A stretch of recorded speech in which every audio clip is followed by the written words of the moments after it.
Oh, we are back, and I am like kind of giving a big sigh because it is well, when this comes out, it's the end of my school year, the end of May, start of June for Allie because she's not in the classroom anymore. How's it going? Uh, yeah, I guess cat's out of the bag. We already talked about this, but right, like you were like, do you even know what day it is today? Because you don't you don't live the school calendar life anymore, which I very openly do not. But it's actually interesting that we're going to start here because this episode is all about reflecting over the past school year because now we're coming up to a year of podcasting together, but we are finishing out a full complete school year of this journey or race, you want to call it. Yeah, the race to the Um, end. but well, in the school setting, it is very much a race to the end. And it feels very like the last, you know, I think about either the last 100 meters in like a 400-meter sprint, or the last like tenth of a mile in a 5K race where everybody is just sprinting. It's chaotic and requests coming from left and right and everything. I don't miss that part. I'm not gonna lie. But the journey that the podcast has been on and the series and kind of the evolution of it has been kind of beautiful to reflect upon, but then even going through my own journey of being in the classroom day in and day out and supporting the educational system from quote unquote the front lines to being able to have these discussions and support the podcast or support the educational system with the podcast, and from a lens it's like kind of 1 foot in 1 foot out. You can, I think something that it was actually Derek Cameron, who is one of our more recent guests, but said to me, it's okay to embrace change and like not going back to the classroom. And even if that, like, that's not the main message of the podcast, however, if you're feeling like you're in a season of change in education, like it's okay to embrace that, or like with your role or your position or your even your kind of ideas around your job and your space within what is a very, I think education is like this beautiful self growth and development journey that we put kids into. We can make it overly complicated, but, taking a breath to figure out what is the best way to serve our students wherever they're at on their journey, I think is the bigger message that we have kind of hit this past year through a variety of guests and reflections. Yeah. No, yeah, you hit it on the nose there around just really kind of, I mean, we've talked a lot about like human-centered learning and authentic learning, and a lot of these things are, um I think they're touched upon in a lot of curriculum, but I just like we never take a deep time in the course of a school year to really talk to students about that, Mm. and to each other about that, which is interesting because this year, because of what we have been talking about and who we've been having conversations with across the entire school year, I've shifted my focus a lot around like life lessons. And then obviously, you attach business to it. I mean, when you teach entrepreneurship, I think everybody's got to be an entrepreneur. And actually have career planning in those courses. And it really has shifted. It's really interesting though. And I go back to kind of my unlearning days. It's so hard to break people out of their comfort zone when they have to self-reflect. And so just the last week of courses, I don't have a lot of students. It's weird because the educational system is so traditional.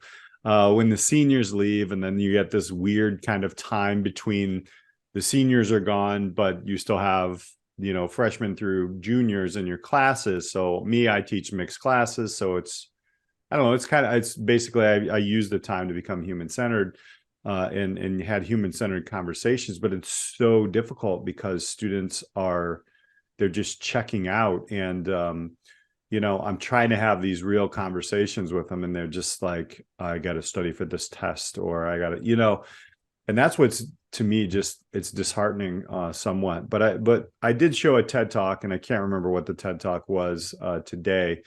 And I usually just talk to them, about 15, 20 minutes. Our final projects are done, but I'm not a person that's going to waste tax dollars, right? Like, I'm going to continue to mentor and coach students through that last bell. Sounds weird, but and one of the quotes in there was, easy choices, hard life, hard choices, easy life. And I was like, bam, like, there you go. That is not my quote. I will probably put that in the notes of this thing.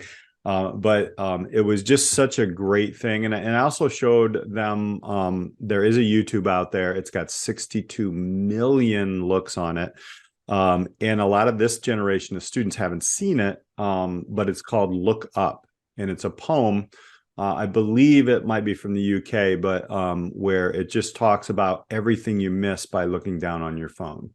And, kind of, and I will give you a shout out here, because watching you and seeing your journey, and, this is your brand, and I'm going to shamelessly plug what you do, because I think as educators, when that last bell rings, it's like a stop, and you're still just kind of figuring out what's going on. I think what you provide, actually, I know what you provide with, up there in the wonderful cabin, and in the adventures that you're putting out for people, that is a great thing for educators to do, like, in the summer. So I'm just going to shamelessly plug you here, because it's just like, you guys, look up Alli. Like, she is living the life that I think a lot of us can kind of, even if we're going to go back into the classroom, you can take this, and that transition, that okay, now I'm free, jumping out of planes or whatever.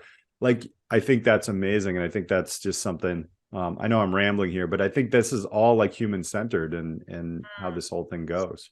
Well, you're not rambling. You're hitting on like the kind of the themes of the year. And I mean, you can't condense like all of these guests. I mean, I made a page of notes of all the different types of conversations that we've had. And one of them that kind of came back to me that we haven't, well, there's two, and they're of course student episodes. So it was romanticizing learning with Caden Ketchman, and we had him back on in the spring with reflective writing and beyond grades, and he's incredible. So go check him out. But it was actually Olivia Grace Barnes was a kind of a turning point for me, and that this was early back in August was Olivia's episode, and we kind of talked about having the space to be bored.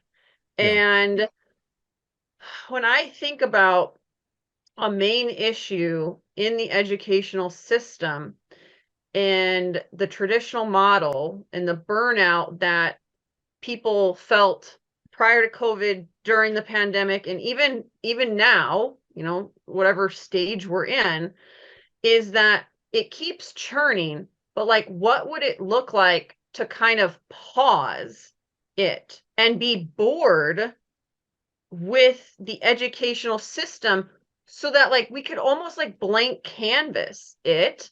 And it's just like there's too much stuff, like too many mandates, too many standards, too many tests. It's like we need to remove stuff. And that, is the work that I have done over the past year as my own like personal like journey, which is what you're kind of talking about. But it's like I had to do that work because I was in a system that kept telling me that more was the only way. Yeah. And I think what we heard from a lot of our guests, whether it is the human-centered learning, project-based learning, durable skills, connecting CT or economic development, man, we have so many stuff. Just reimagining like all of these things. something I heard, kind of a thread throughout all of that, was that is going to require major change, but it's going to require a pause. Like it's almost like you're going to have to stop the system and hit the reboot button. Like I just had to restart my computer because I need, like you don't even have to do that often. But it's like, I remember growing up and like you had to shut the computer down every day, or like it would not work. And now Right. like you can leave technology on and running and like just close it and open it. You don't have to restart barely at all. And it's almost like I feel like a compounding event for errors Mm-hmm. is that we need to like reboot. Well, how do you reboot? You're gonna have to shut it all down. Yeah. That's probably scary for some people to like hear, Mm-hmm. but like at the same time, like can it be worse than like what we're doing now? And it's not like everything is awful. There are all these great projects and people doing stuff, but I think that the major changes that we have seen is when people were like, we need to do a more of a blank canvas.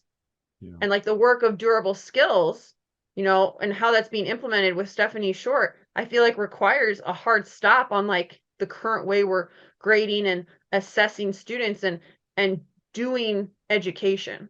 Yeah. You're right. You're right there. I tweeted this out a couple of weeks ago. One of the things that I had a conversation, it was kind of an epiphany. All that and what the students are going through. This generation was born with technology in their hands. And you're right. What you just said there about not having to do a hard restart. I mean, that used to be the joke with all of our technology crew, right? They're like, did you restart? Right. I think that our students, our youth, our parents, the next generation really needs to understand this. And this is what I told students this, and they all like stop. When you're saying something important and they're getting it, you're like, oh, wait, this is resonating with them, right? You get everybody to look up from their phones or whatever, right? So this is my thought process on that restart with students.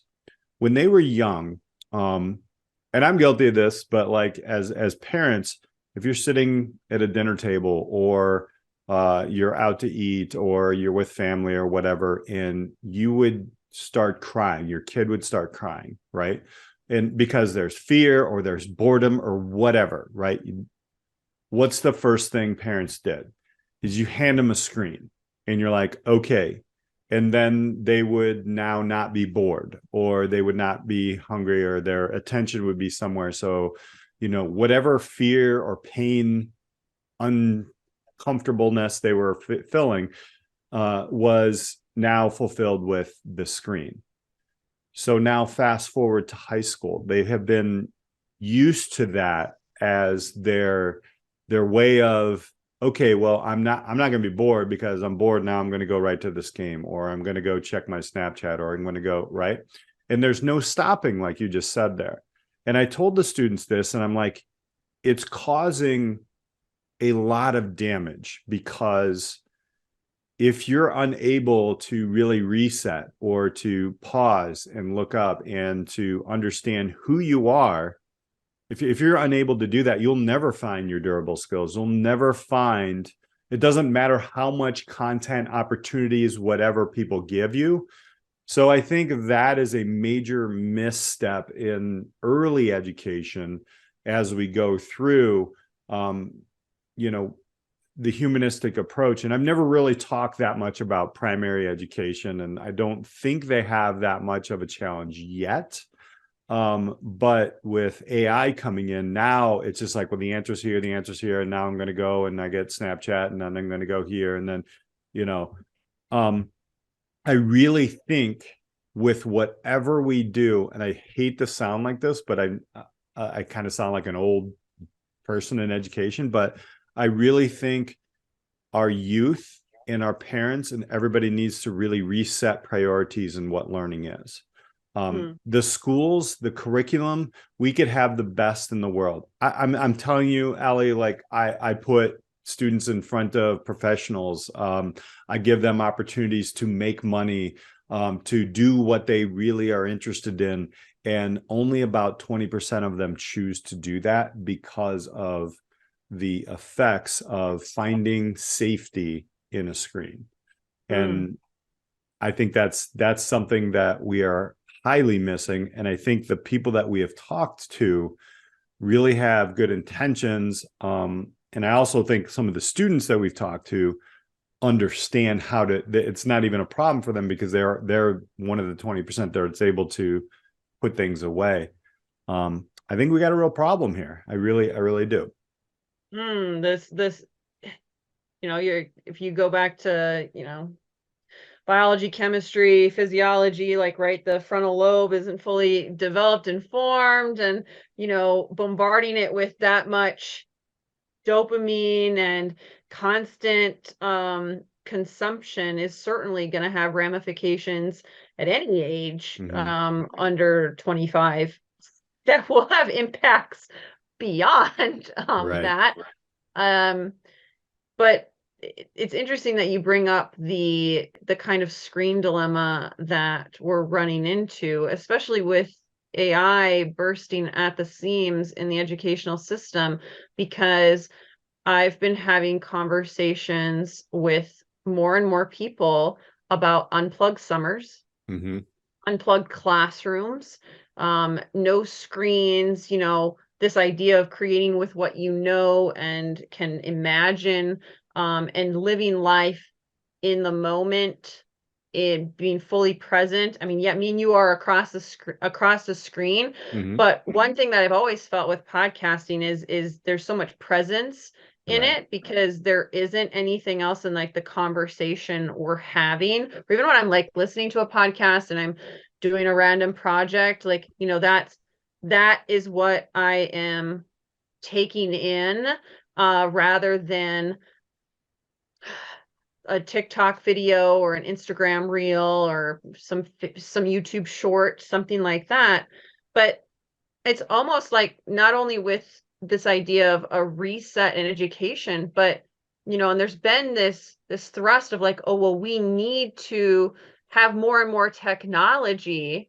And I think the pendulum has swung to the point where we have to swing it back to less technology, more boredom, creating with our hands and with our minds, without aid, right? Like, when I think back to some of my favorite activities, in all of my like school days, like I can remember cutting up the little like paper rings to like make a classroom like celebration for, I went to a Spanish immersion school growing up, so we were celebrating some some holiday from Central or South America, and that's like piñatas and stuff, and we were making crafts, and I still have like an artwork drawing of an alien that I like won library prize from, that I made through an art project. Or I think about like I remember building these little bridges in woodworking class, and how much weight would you could just use glue and these little wood sticks, or developing photography in a dark room, which some of my students had never experienced a dark room when I was teaching, and I would do that. Or I think about in high school, we had this, some of my friends who listen to this podcast, who went to St. Louis Park High School, shout out, we had this slime project in 9th grade science class, and it was this sludge slime, and you had to figure out what was in it, and it was like a month-long project, and you had to do all these different scientific things. Or I remember being in improv class and like playing these games, and none of the memories that stand out involved technology. That's the point I'm trying to get across, is that I was like fully present in the moment. I was either writing or drawing or producing something, and there's just a magic in that those skills and all of that stuff gave me so much more than a screen and watching someone else do something.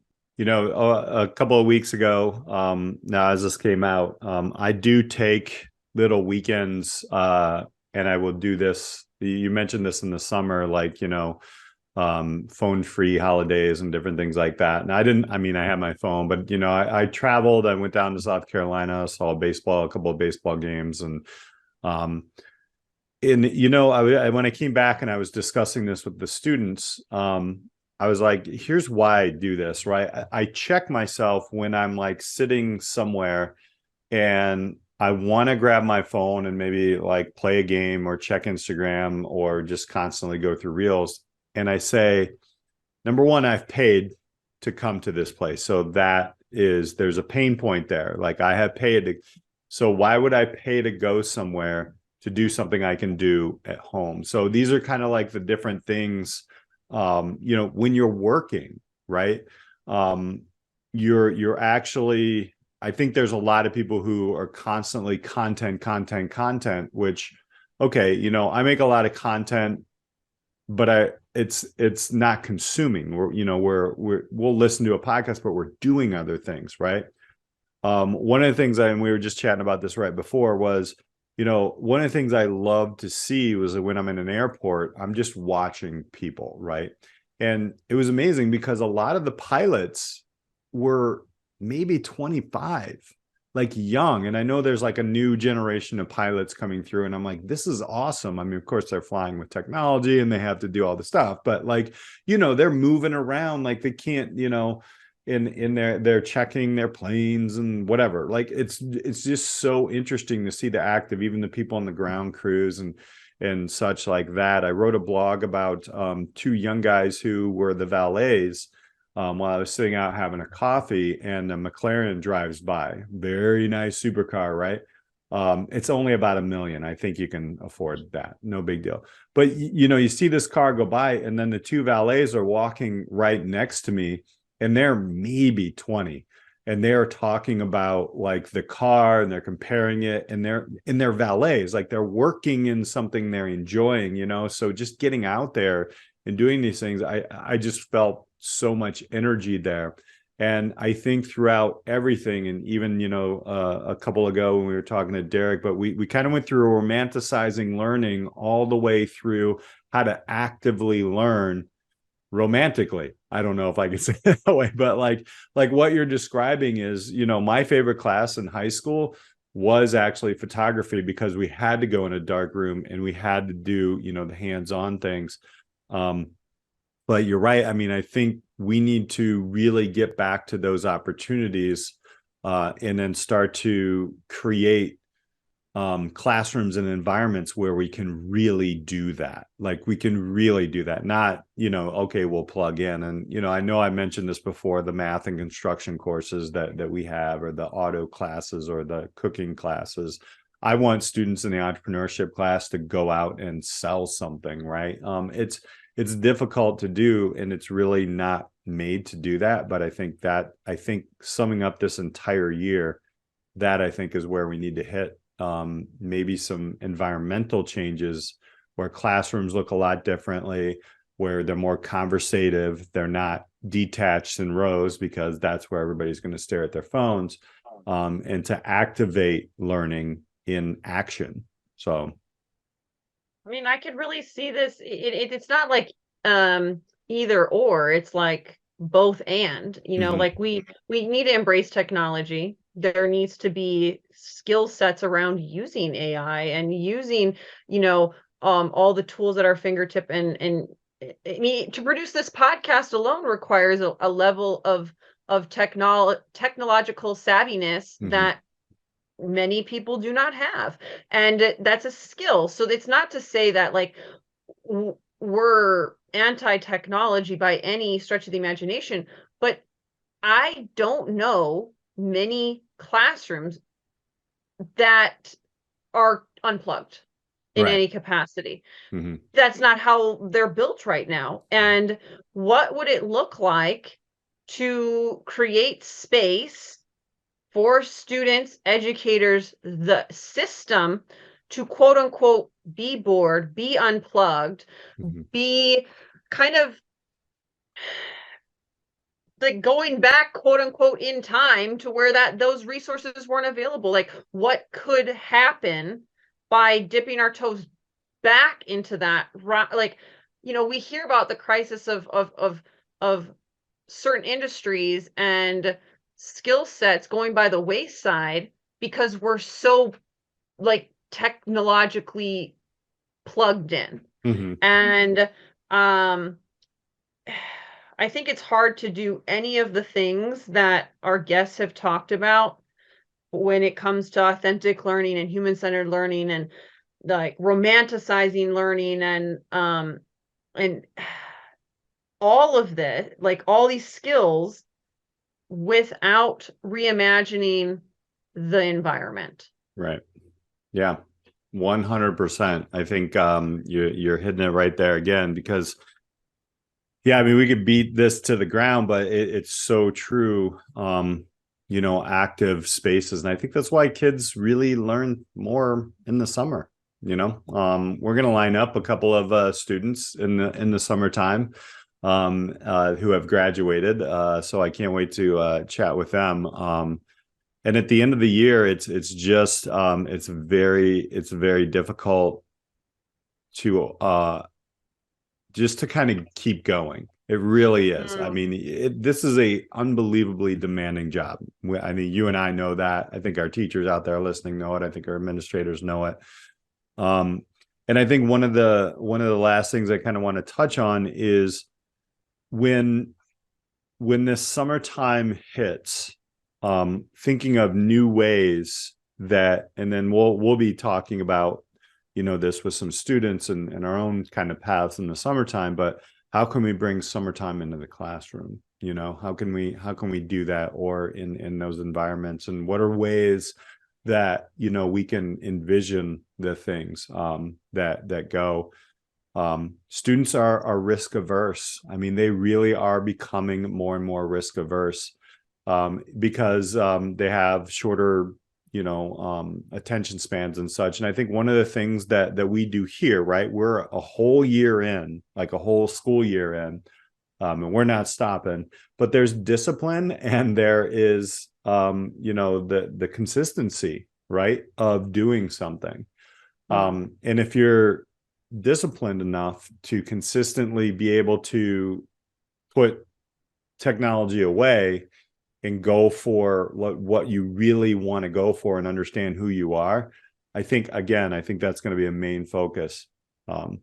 Because one of the last things that I saw today, as a couple students walked out, somebody was logged in still, and they had a sheet that they were answering questions, and I can't remember what it was about. And their tabs were up on their computer, and the old Chat GPT was up, and they were rewriting it. And that's where we're going, right? If we're just going to regurgitate information, it's over. And that's, I think, going to be something to help us move a lot faster. But in order to get ahead of it, which education will never get ahead of it, but at least to keep up, is to do exactly what we're talking about here, like active learning, human contact, people talking to each other, working with your hands, testing ideas and thoughts and things like that. So I'm going to leave that there, because this in my glass is not coffee. All right, I'm teasing, it is, but it has been a year. So we'll leave that there, because we have some very interesting guests coming up, some different ways where people are transitioning, if you will, from the way that, we do things faster in order so we can get to places like we're talking about. And even using things like this, where we're connecting in a gaming area, where you can make that transition to come up with ideas and do things, different things, to find skills as well. So final thoughts on the end of a school year that you didn't have, Alli? Irony of that. It's, the lessons from a year out of the classroom, really come down to being okay reimagining like what life and school and education and learning can look like a year from now. I couldn't have imagined, and I doubt anyone listening to this right now can imagine like how different their environment, their school, their classroom, like their role could look without taking a leap and starting to do it. Because the school year comes at you so fast, and summer is this beautiful, blissful period. I love what you said about bringing summer into the school year, and there is room for that. There is room for everything we've talked about and what our guests bring to the podcast and everything. But like if you're feeling stuck, like truly stuck at like you really can't imagine doing it differently, that's a sign that, like, as Gwen Hill talked about, like you're gonna have to bump against the conflict. It's a good thing to rub up against it, push against the traditional model. Like it's outdated for a reason. Like lean into these new practices. It's not a journey that's going to happen overnight, and you're not even going to notice the changes immediately until you put some time into it. Mm-hmm. I feel like a year into not being in the classroom is just like the first sentence of a new book. Like it's just. And so to do radical change, like you can't just keep putting it off because it's like such a big elephant. Mm-hmm.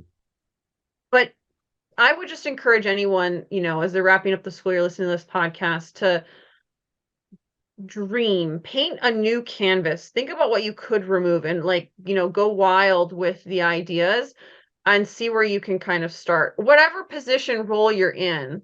Mm-hmm. And have those tough conversations, or they don't have to be tough, but have the conversations with other people and move forward with something that feels really, really good as a jumping off point, and then go from there. You won't make change unless you do that. Perfectly said. And again, like I'm totally going to shamelessly plug what you do, because you have done it, and you can show educators or anybody for that matter really kind of how to start taking those quick risks and stuff. And if you don't want to jump out of an airplane, you don't have to. You don't have to, but you can. Hey, why not, right? So but you know what, I look forward to some more conversations as we go into the summer, and well, congratulations on a year outside of school, Alli. I'm sure we'll revisit that a little bit more in a future episode. But this has certainly been a year. We're not stopping. We're going to stay disciplined. We're going to stay consistent, and constantly looking for new ways and new ideas. And hopefully everybody out there who's listening, number one, thank you. And number two, take any of these ideas, contact anybody we've talked to, connect with us. And you know what, we're all here just having these conversations and trying to help everybody live better lives. So disrupting education. There we go. Right. That's it. And that's it for Alli Privitt. I'm Peter Hostrawser. Hey, thank you all so much. We will catch you again next week. And we'll talk to you next time. Thank you so much for hanging out with us today. Thank you so much for joining us on this week's episode of the Disrupt Education Podcast. Be sure to like and subscribe so you never miss an episode. Are you ready to disrupt the educational arena you're a part of? For more ways to get involved in the work we do here at Disrupt Education, check us out at disrupteducation.co, or find us on LinkedIn at Peter Hostrawser or Alli Privitt. Our mission here is to help facilitate and amplify changes in the educational system through local initiatives and help you scale them into community movements. Our building network of disruptors in education are working to move beyond scores and grades as the only measure for student learning. If your school district, college, campus, or organization is looking for facilitators of this work, reach out on our website or social media. And if you have any thoughts or feedback on this week's episode or any episode, we'd love to hear from you. Until next time, keep pushing the boundaries, taking risks, and most importantly, disrupting education.